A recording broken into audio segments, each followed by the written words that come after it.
Our focus for today is building a customer-centric culture, building a customer-centric culture, building a customer-centric culture. Now, when we talk about building a customer-centric culture, what do we really mean? Like, what do we really mean when we talk about building a customer-centric culture? Um, we mean building a culture, building a system where the customer is the priority, where the customer is the boss, where the customer is the king, indeed. Not just the king by word, but the king indeed. So, building a customer-centric culture is building a culture, building a system in your organization, in your small business, in your personal self, where the customer is the most valuable. Our inspiration comes from the thoughts behind the big things that happen in businesses, in the life and ministry of Christ. Now, the first thing, as Jesus got to feed 5,000 people with 2 fish and 5 loaves of bread, what happened? Matthew 15:32, he was moved with compassion. He was moved with compassion. The people were at the center of his heart. And he saw these people have gone for 3 days without food, and they are still here and eager to learn. So if these people have this compassion, why should I not have compassion likewise? And so he got to think like, okay, what would I do? Then he called them and like, okay, how do we get to feed all of these people? Where will we get bread now to feed all of these people? But the Bible says he himself knew what to do. He knew there was a place of miracles. There was a way something could happen and the people's needs would be met. And that's how the miracle was born. That's how that miracle was born. Now, let's go to another case. In another case, the sick came to him, the oppressed came to him, the afflicted came to him, the beaten and the battered, and he was moved by the same power, with the same force. Compassion pushed him, and he was able to heal the sick. The same Matthew chapter 14 and verse number 14. With compassion, he was able to heal the sick. With compassion, he was able to reach out.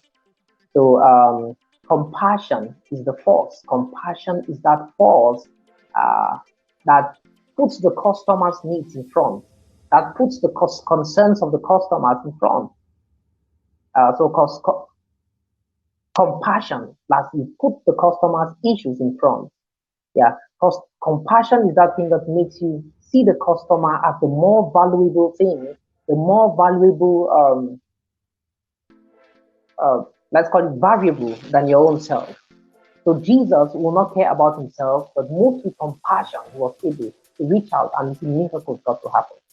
Some of the greatest miracles you will see anywhere were driven, customer driven, or driven by the audience, driven by the people. The people had needs, the people were suffering, and then something had to be done, and someone had to do these things. Big companies, I don't want us to look so much at Amazon, but we're going to look at it in this session. Look at Jumia, the African giant in the e-commerce space. Jumia is over a decade old, and they have built their culture and built their business on a customer-centric culture. In their early days, they identified that the customer is the key. And so they had to increase the range of products for the sake of customers. They had to increase payment systems, including some risky ones for the sake of their market. They had people who will not afford electronic payment systems that who could pay on delivery, cash. And so they had to include that into their ecosystem, into their space. They had to include delivery on their system so they could be able to deliver even to places where ordinary or conventional delivery services will not reach out, and at costs that delivery services will not reach out. They had to include a 24/7 customer service and customer support system, unlike any other thing in Africa. I mean, they had to build that kind of system, and then more so, they had to keep learning, receive feedback from customers, and keep learning from the customers whom they are serving. And that is what has grown Jumia into what Jumia is. And not only they had to personalize their products and their services. They had to okay, Jumia in this market serves the market as the market is. In another market, they learn the market and serve the market just as the market is. So through these, putting the customer first, putting the customer at the center, They were able to grow and prove that everything can work if you want it to work. Who would have told others that e-commerce can really work, that you can have an Alibaba-like kind of system working in Africa, or an Amazon kind of eBay kind of system working in Africa? But here we have Jumia, and we have others which are springing up with more aggressive customer approaches, and they're making it. So what we're trying to say here is building a culture that is focused on your clients is one of the keys to turning around your business. What drives innovation is customer centricity. What drives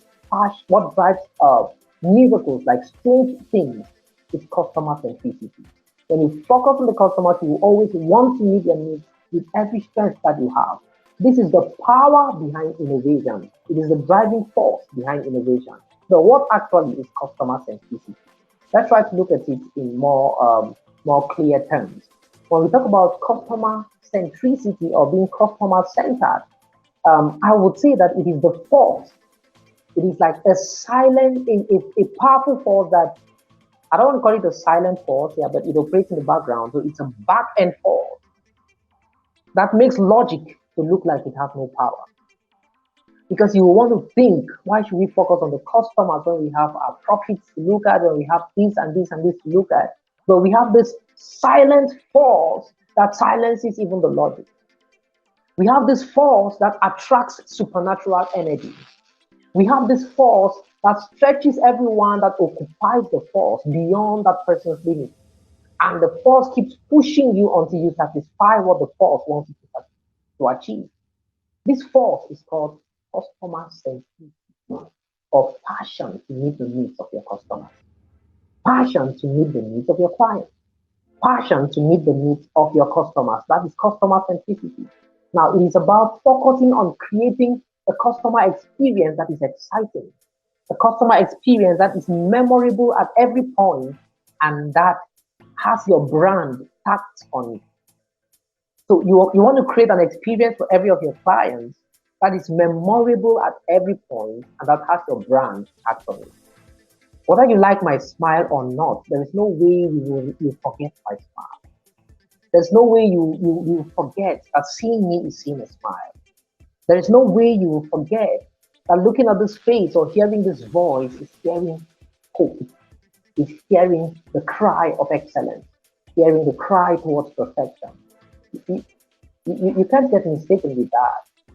So customer centricity is about building a system that focuses on creating a positive experience, a right experience at every single point you have with the customer, in a way that your brand is identified, and then there is that excitement on the part of the customer.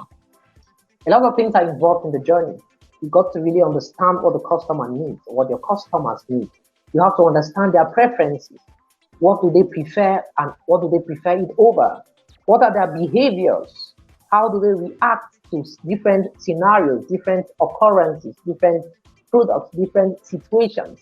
When you get to understand how your customers react, you get to understand what they prefer, you get to understand what they need with facts, then you are able to use this information to design products and service packages that meet their needs. You're able to design systems that actually meet and exceed the needs of your customers. And this is what we call customer-centric. In his whole life and mission here on earth, Jesus had his Father first. So it was God first, then others, that is his customers, before himself. He would spend the night praying, not because he didn't have a bed to sleep. He would spend his time fasting, not because he didn't have food to eat, but because he wanted to build the power that he needed to meet the needs of the customers. He needed to build that potential, he needed to build that power, he needed to build that value, which he needed to meet the needs of the customers. So we all, if we want to grow into sustainable brands, if you want to build your personal identity, if you want to build your personal brand or build your small business into a celebrated brand, you need to adopt the culture of being customer focused. You need to adopt the principle of customer centricity or the principle of customer centricity. It is not your profit first. It is not shareholders first. It is your customers first. It is about understanding your clientele. It's about understanding their needs, understanding their preferences. It's about understanding their reactions, their attitude. And then from here, you're able to brand your product, brand your solution, such that while meeting its core purpose, your solution has a core value it delivers. So while meeting the core value of your solution, you're able to add complements to that solution option that will make it well adapted to the customers you're serving it to. It's a banana cake, yes, but we can add different flavors on that cake depending on the audience. If they are kids, then I'll know the kind of flavor that kids prefer. Kids in this community may prefer a different flavor from kids in another community. So I need to understand these differences and get to serve the same banana cake in different flavors to different audiences. Serve the same banana cake made out of different molds, like my baking pan, different baking shapes, some love shapes, some diamonds, some different shapes, round, crystal-like, different shapes to different audiences depending on their preference. So I need to be able to package this solution which I have, complement it with what the client really needs, what the client really prefer. And that is what we mean when we talk about customer centricity. Now, what advantage is it going to help? What advantage is it going to bring to you? What is a customer-centric culture going to bring to your small business or to your own life, to your party, to the brand you're building? Now, we are in a very competitive space, really very competitive space. Everyone is trying to deliver. Everyone is trying to come up with a product. Everyone is trying to offer a service. So there's a lot of competition out there. Now, but when you are known for excellence in customer service, and you're already differentiating yourself, you're being on the advantage. At least for the fact that you deliver good customer services, then you're already getting to distinguish yourself. So in today's marketplace full of a lot of competition, to be customer focused is one way to distinguish yourself and ensure that you have a large share of the market. Now, another thing you'll be doing, another favor you'll be doing yourself by being customer centric is you are going to satisfy your customers better. Now, these customers know that if they have needs, you're going to be there for them. They know that when they call, you'll be there to answer. They know that when they have concerns or issues, you'll be there to meet these issues. You'll be there to address them. So customer satisfaction is going to be enhanced. That's what you stand to benefit by building a customer-centric approach to that your small business, to that little thing you're doing, even at your place of work. Not rendering eye service, not because your director or your boss is seeing you, but because the customers are getting satisfied with the product or with the services that you're offering. So we're talking about building a customer-centric culture, a culture, something that is inside, something you live in, something you live with again and again and again. It's not a movie that you act for. It's not a scene. It's not a drama. So you're not dramaing. You're not acting customer centricity. You're living in the habit of customer centricity, putting the customers first. And like we said, it's going to give you an advantage in the very competitive market. Everybody wants to please the clients. So when you have it as a culture to please the clients, even their offenses will not offend you because it is in your best interest to meet their needs. Customer satisfaction will be enhanced. And of course, when you have more customers, more satisfied customers, they will get to need you again and again. And then here, you have the key point which you may have wanted to hear first. Your revenue will increase. Your revenue shall be increased because satisfied customers will come back to you. Maybe not necessarily now, but they will refer you and they will come back to you. They will ask for more of what you're offering. So satisfied customers will come back, and that's how your value or your revenue gets increased. Now, what else do we have as an advantage of being customer-centric in your business culture or your personal culture? You are able to make better decisions. So the decisions you make are not going to be only decisions that please you, but decisions that meet the very needs of your business's existence or meet the very needs of your project or of your life at that point in time. Thank everyone for joining.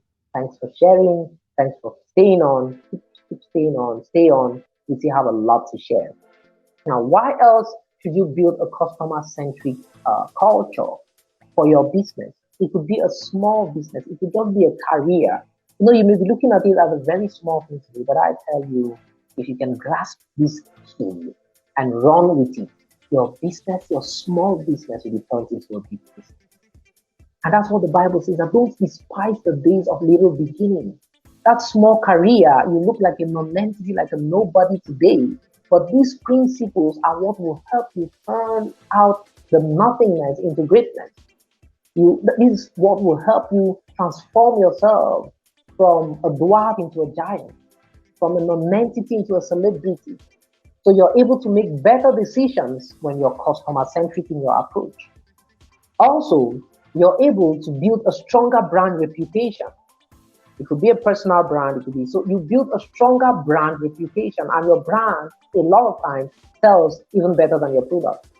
So a lot of people are buying your brand and not even the product. A lot of times because A bought this brand, B wants to buy the same brand because maybe they've not heard of a related brand that has the kind of repute that your brand has. So there is a very leveraging effect, a great leveraging effect when you build a strong brand around your services or around your product, and a lot of times it gets to really get you high.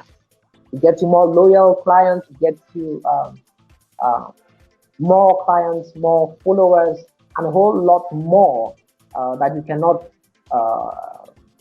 naturally achieve by just regular streams of marketing. So it builds a very strong brand reputation. And then what else? Your team gets more engaged. When you are customer-centered and customer-focused, when you're customer-centric in your approach towards your calling, towards your ministry, towards your small business, even your team gets more engaged. Why? Because they believe that you're solving problems and they see how you're solving problems.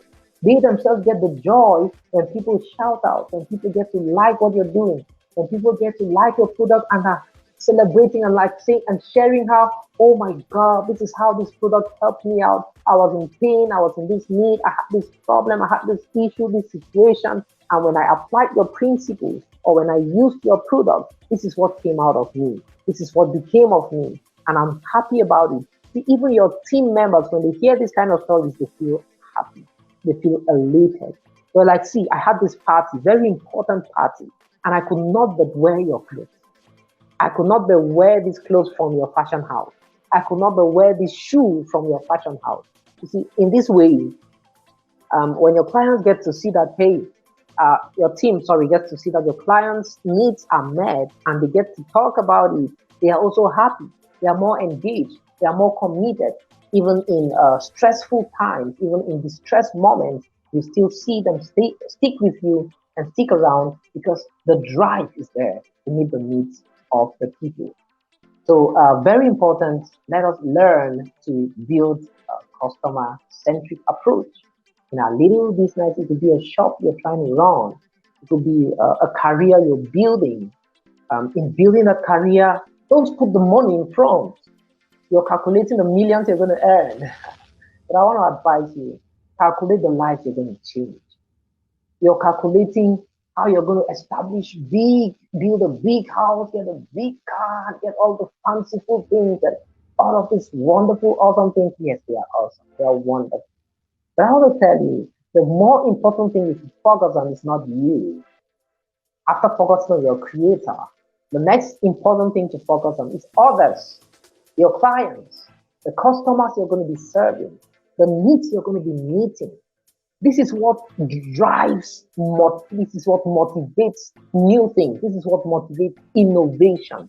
What pushes you to stay in the laboratory extra hours after everyone else is gone is because you want to find you want to find solutions to some problems.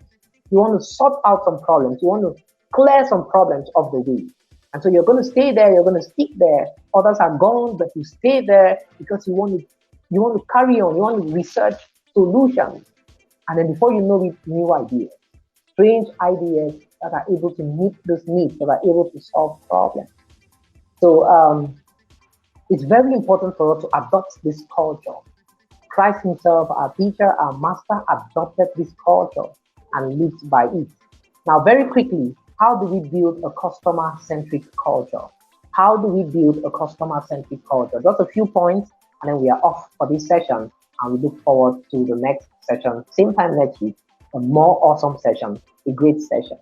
Number one way to building a customer-centric culture is listen attentively. Give a listening ear to your client. Give a listening ear to the people you're serving. Give a listening ear to the people you're out to meet their needs or solve their problems. Now, it's very, very important to give an active listening ear so that you can understand the needs and preferences of your clients. If you don't hear from them, how will you know their problem? If you don't listen attentively and keenly, how will you pick out the exact points you should hit? Everybody knows that there are problems, but how would you specifically understand these problems in a way that you can provide solutions? You need to give a keen listening ear. So give a keen listening ear to the problems, to the concerns, to the worries of your clients, the people you're serving, the people whose problems are the reason why you're there. So give a keen listening ear to their problems. Pay attention. It is wisdom to pay attention, to listen. Now, the next step, the second step towards building a customer-centric culture, they are very simple steps, but I would just wish that someone takes them seriously. I just pray that someone is receiving the grace and the empowerment, is receiving the passion, is building that desire to take these things seriously and to work on them and to operate with them. Now, when you're able to listen to your clients effectively, the next thing is you want to show empathy. You want to feel with them. You want to put yourself in their shoes. You want to make them understand that you really understand what they're going through. You want to make them know that they are not alone. Though they're going through crisis and they're going through worries and they have needs and they have concerns and they just want you to meet their needs. Yes, you are listening to them. And you're working towards meeting their needs. You're listening to them and you feel for them. You feel their pain. So you want to empathize with your customers. You want to make them understand that you feel for them, that you feel their pain, that you feel their worry, and that you have come in as a partner to help them sort out some of these their issues and some of these their worries. So you need to feel for them, put yourself in their shoes.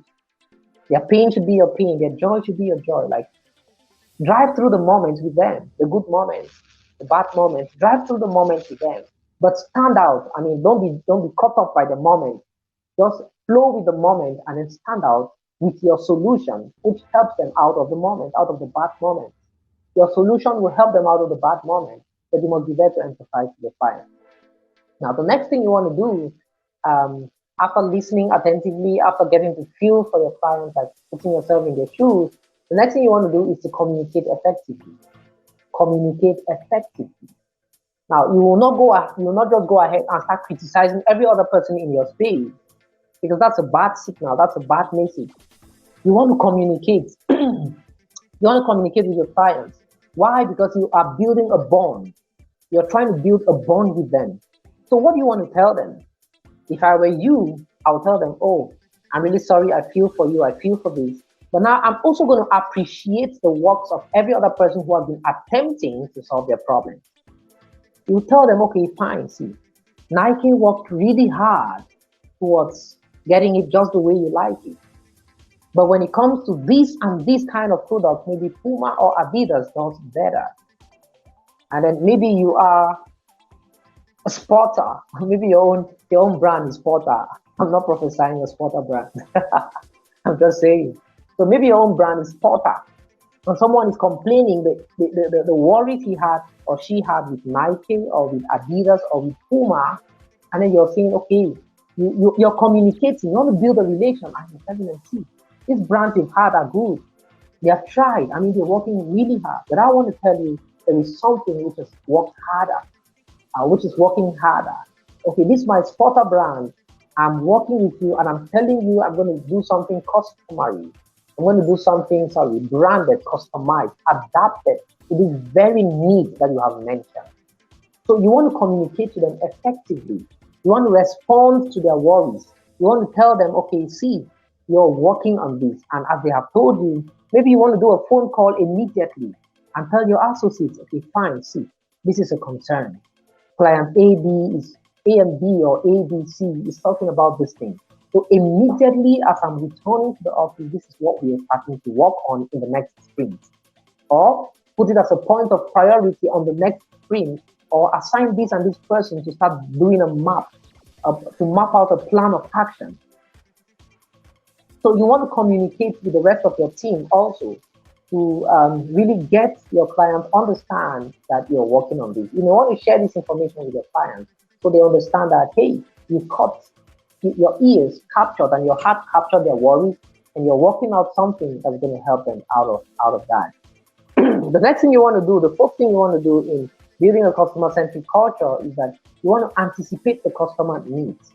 Now, to anticipate the needs of your customers simply means that you try to look into their explanations or their concerns, maybe from the previous concerns, and then you try to project their needs.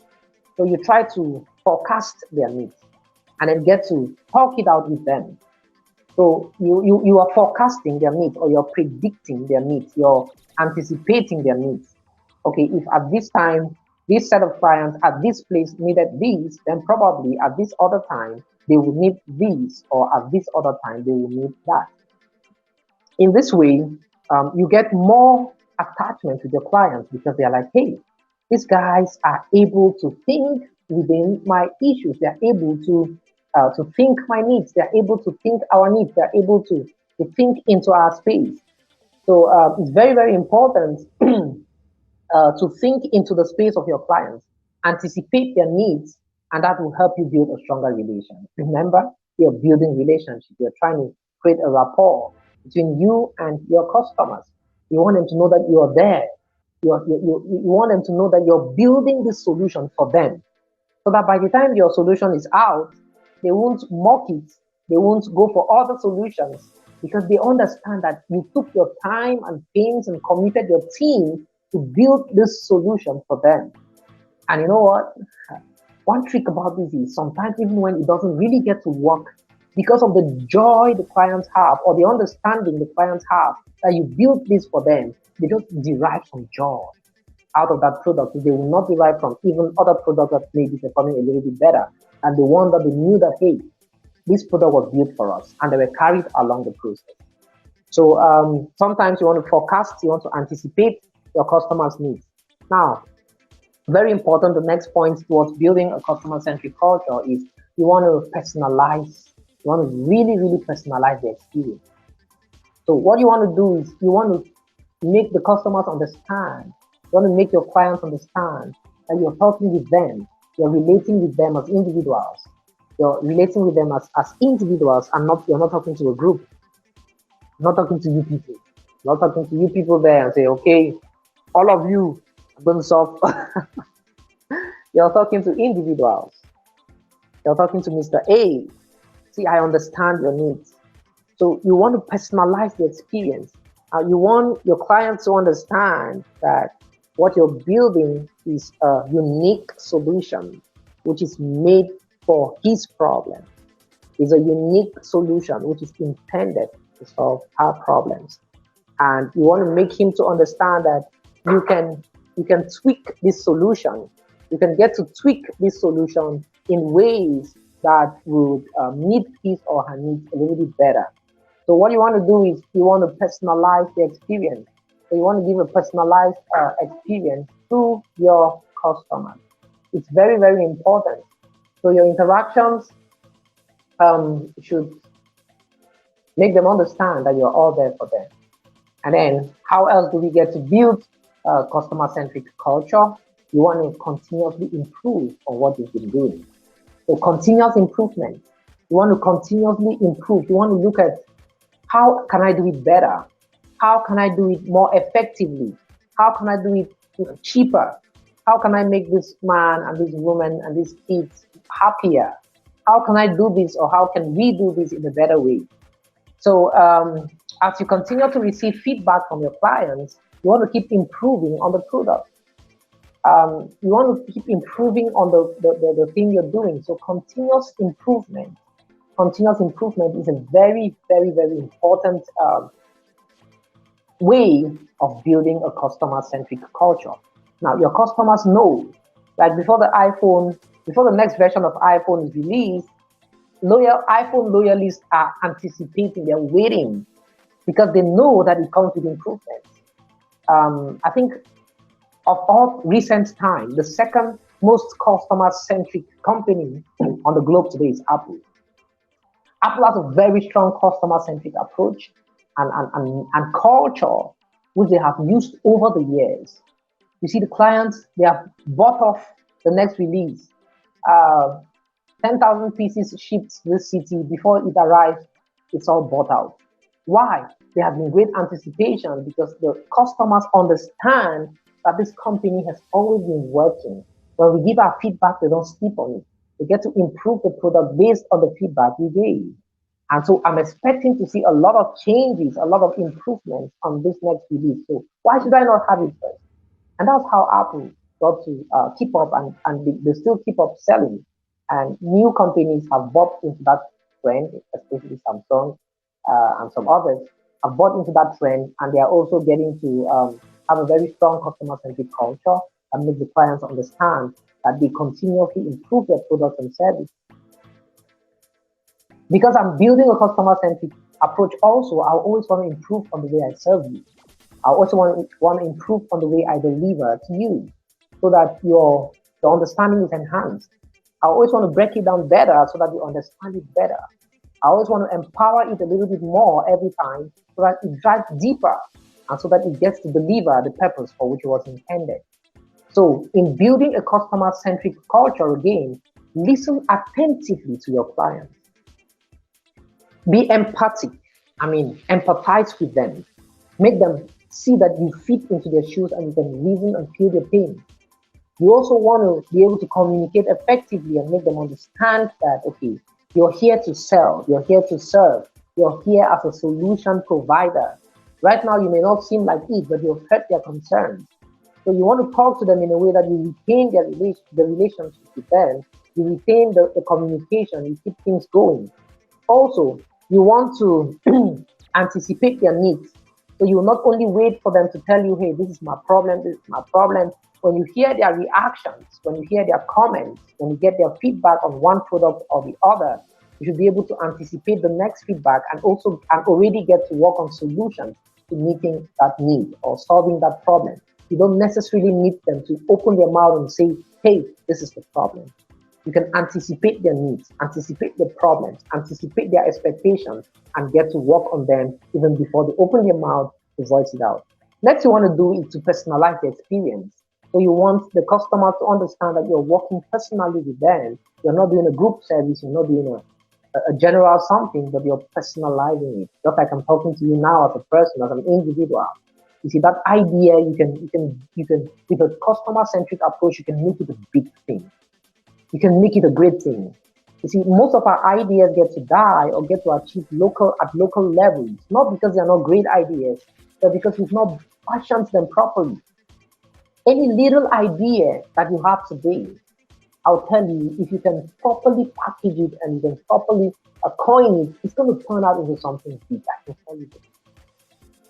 It's going to turn out into something big. Some of the biggest companies we have today they don't have the strongest vision. Some of the biggest cultures and systems we have today don't have the strongest vision or strongest calling or strongest God. They just have strong systems like customer centricity that they revolve around, that they build themselves on, and they are able to achieve what they achieve. So next thing you want to do in building a customer-centric culture is to continuously improve. Don't just get to tell them you're going to work on it. You actually get to improve on what you're doing, the services you're offering, the content you're providing. Actually get to improve. So as you get to build on, as you get to improve, as you get to do all of these, your customers get to really understand. In this way, you're building loyalty, you're building greater loyalty. Now, I would like us to understand that if you need more help, you need more guidance on how to really go very, very personal. Whatever it is, it could be a thought set, it could be a thought line, it could be a little business you have started or you're starting or you plan to start. Get to us, coach at excellencefactory.org, or just get to open up a support ticket at excellencefactory.org, and we will be there to work with you and help you to build value on that idea. That's our job. That's why we are here, to help bring out the best in you as a person and in your product and in your city or your village or your community or your class or your group where you have a calling or a passion to affect. Before we go today, I want to share a little bit about the story of Amazon. Many of us know Jeff Bezos and Amazon. If you would ask me, I would say that so far, Amazon is the most customer-centric company today. We are yet to we have others which are emerging with the use of AI-powered tools and other tools. They are getting to improve the customer culture. But a company that has stood the test of customer centricity, that has stayed with it that the customer is first, Amazon has stood the test of time over the years. If you have followed Jeff Bezos over time, you will hear him say it over again, that the most important single thing to focus on obsessively is on the customer. The most important single thing to focus on obsessively, Amazon is obsessed with customer satisfaction. If you go into their internals, you see that some of their workers are not too happy. Why? Because there's a lot of focus on the customers, a little bit more than focus on the employers, on the staff themselves. But that's just the culture that the company choose to build. Other IT and other service companies have different approaches. Maybe some have a balanced approach where they focus on the staff and focus on the customers. But Amazon over the years has grown with a customer-centered focus.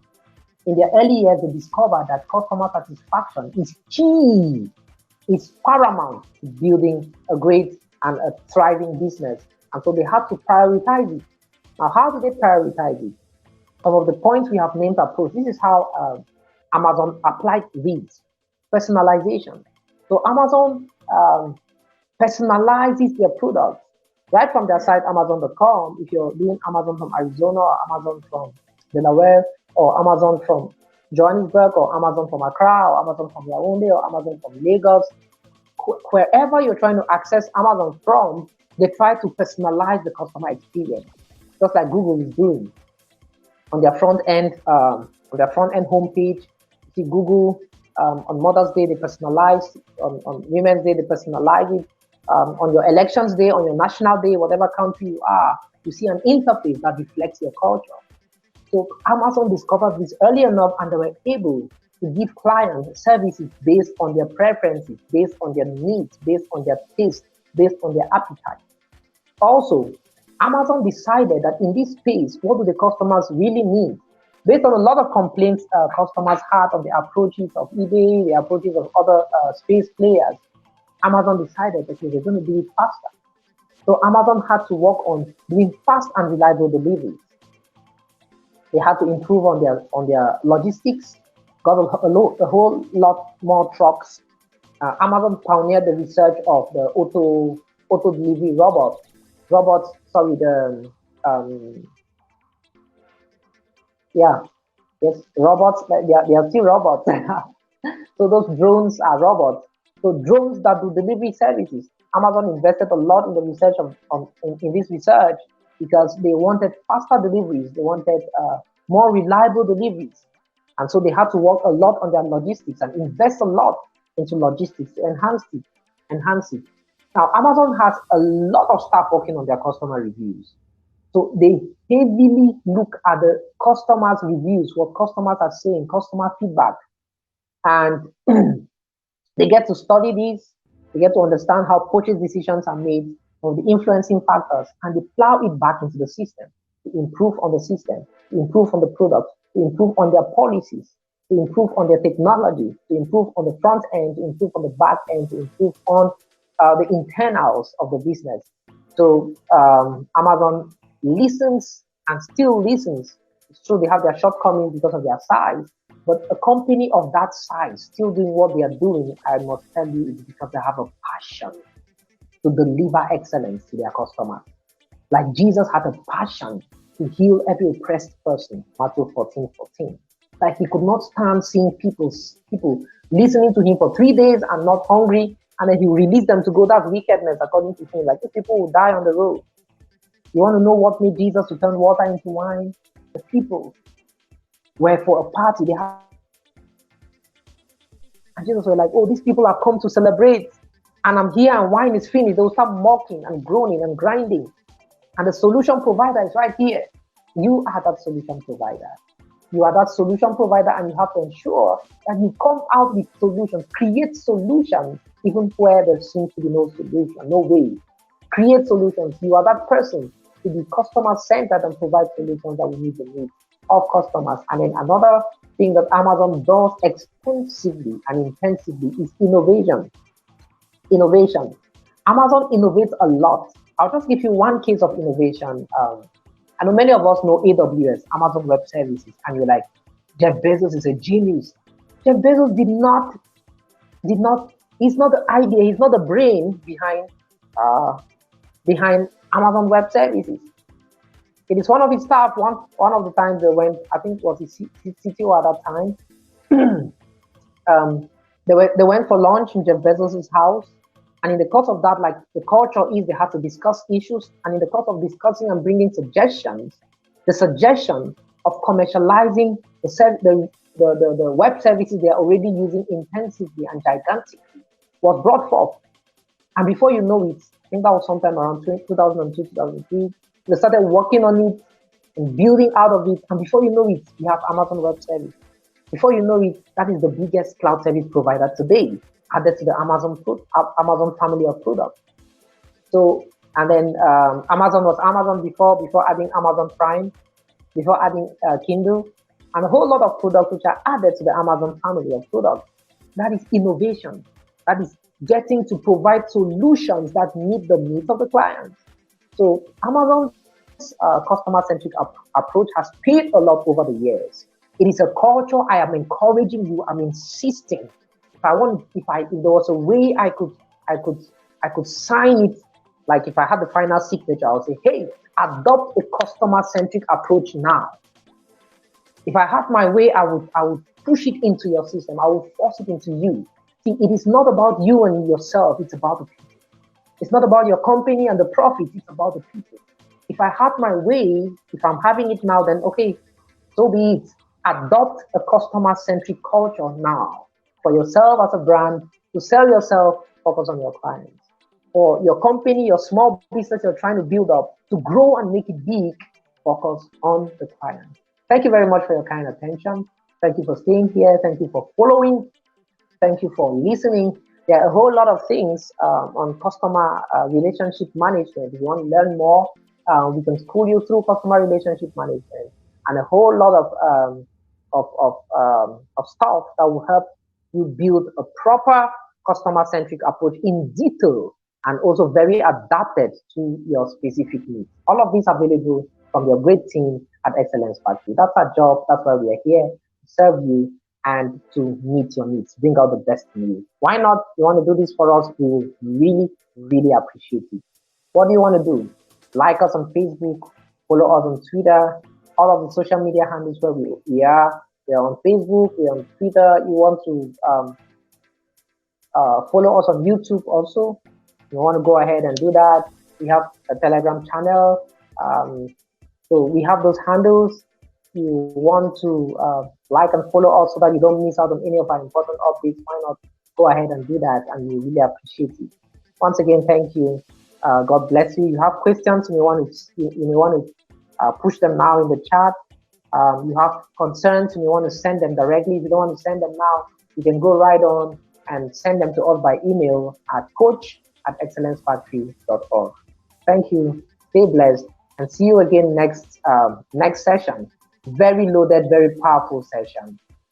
Our next session comes up same time next week, and we're going to be discussing some very key things, some very key factors. Remember, all through this month of March, we are looking through the subject of vision and strategy. So we're going to be capping our vision and strategy series by helping you think like a visionary. So visionary thinking is going to be our focus next session. Thanks a lot, Mimi. We appreciate JC. Thanks a lot. Um, Thanks everyone. Please keep liking, sharing so others can get a follow and watch after these. We really, really appreciate your comment. Visionary thinking next week. Don't miss it. Don't come alone. Invite others. Stay well, stay blessed, and don't forget, build a customer-centric approach, culture around your life, around your brand, around your little business. And I tell you, you'll thank us later. God bless you. Bye for now.